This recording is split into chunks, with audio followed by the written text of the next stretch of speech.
హైదరాబాద్లో Raheja mind space అని create చేశారు. దాంట్లో 97 ఎకరాలు ఆనాడు చంద్రబాబు నాయుడు గారు వాళ్ళకి కేటాయిస్తే 21 బిల్డింగ్, దాంట్లో 10 మిలియన్ స్క్వేర్ ఫీట్ వాళ్ళు కడతాం జరిగింది అధ్యక్ష. ఈ ఒక్క మైండ్ స్పేస్లో 1,00,000 మంది ఒక ఐటీ రంగంలో పని చేస్తున్నారు. వీళ్ళు ఇప్పుడు రహేజా కానివ్వండి, ఏఎన్ఎస్ఆర్ ఏం చేస్తారంటే, ఇప్పుడు ఒక company GCC global capability centre create చేయాలనుకుంటే ఆ గ్లోబల్ కేపబిలిటీ సెంటర్ కావాల్సిన బిల్డింగ్లు భవనాలు కట్టి వాళ్ళకి అద్దెకిస్తాం జరుగుతుంది అధ్యక్ష.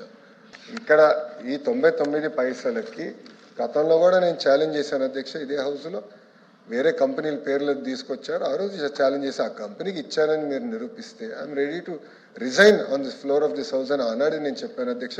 తీసుకురాలేకపోయారు. ఇచ్చిన ప్రతి కంపెనీ కూడా క్రెడిబిలిటీ ఉన్న కంపెనీ, బ్యాక్గ్రౌండ్ ఉన్న కంపెనీ తప్ప ఎవరు అయానా గయానా పోతే ఇచ్చేదానికి మేము సిద్ధంగా లేము అధ్యక్ష. ఇంకా క్లోజ్ చేయండి. ఏంటి కుదరదు, ఏంటి కుదరదు?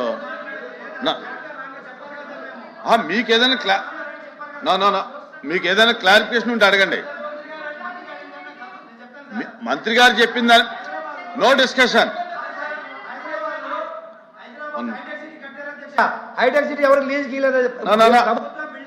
వినండి వినండి. ఇప్పుడు మంత్రి గారు చెప్పిన దాని మీద మీకు ఏదైనా క్లారిటీ కావాలంటే అడగండి. అధ్యక్ష ప్రజలకి నిజాలు తెలియాలి. ఏంటి కుదరదు? ప్రజలకు నిజాలు తెలియాలి అధ్యక్ష. అధ్యక్ష ప్లీజ్ అధ్యక్ష అది కాదు అధ్యక్ష.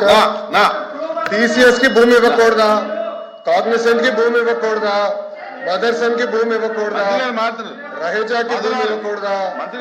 ఏఎన్ఎస్ఆర్ అధ్యక్ష వీలే పిల్లేపించారు అధ్యక్ష. దీనిపైన కోర్టులో పిల్లేపిస్తారు. కోర్టు కూడా ముట్టుకాయలు వేసింది అధ్యక్ష. తెలుసుకోమని చెప్పండి దయచేసి.